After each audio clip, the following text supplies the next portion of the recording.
આજે તાપી જિલ્લાના ઉછલ તાલુકામાં સવારે ગીત કુદરત ગામે અત્યાર સુધીનો સૌથી લાંબો એટલે કે મેજર બ્રિજનું અમે લોકાર્પણ કર્યું. એ ટોટલ 2 કરોડની રકમ હતી અને અત્યારે અમે અમારા તાલુકામાં ઉછલ તાલુકામાં બળભુંજા ગામે રસ્તો અને 3 બોક્સ કલવટ એનું લોકાર્પણ કર્યું.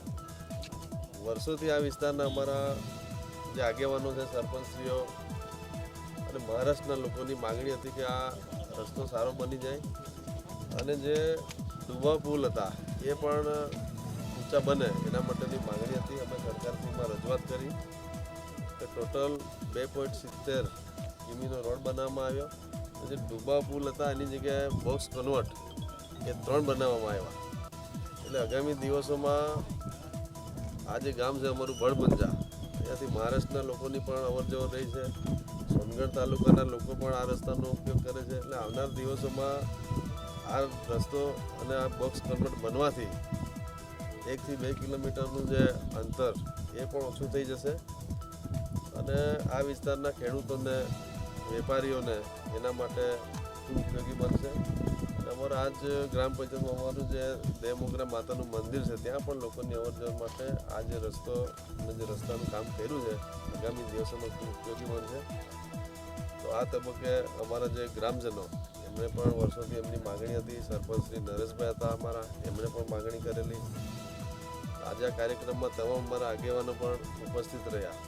એટલે આ જે કામ થયું છે ખૂબ સારું કામ થયું છે. 3 કરોડ જેટલી રકમ આપવામાં આવી. એટલે ભૂપેન્દ્રભાઈ પટેલ સાહેબનો પણ આભાર માનું છું. અમારા નાયબ મુખ્યમંત્રી શ્રી હર્ષભાઈ સંઘવી સાહેબનો પણ આભાર માનું છું.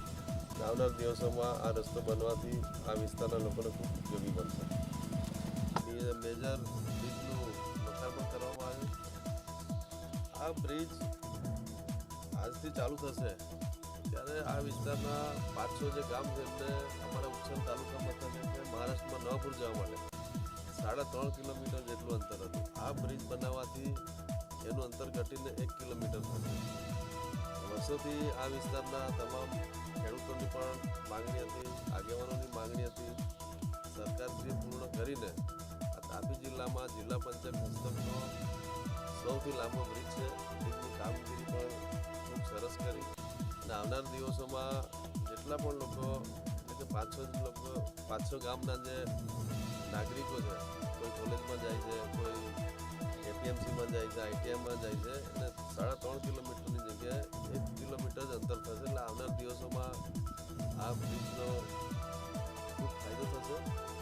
જે વર્ષોથી ગામ લોકોની માગણી હતી એ પણ સરકારશ્રીએ પૂર્ણ કરી.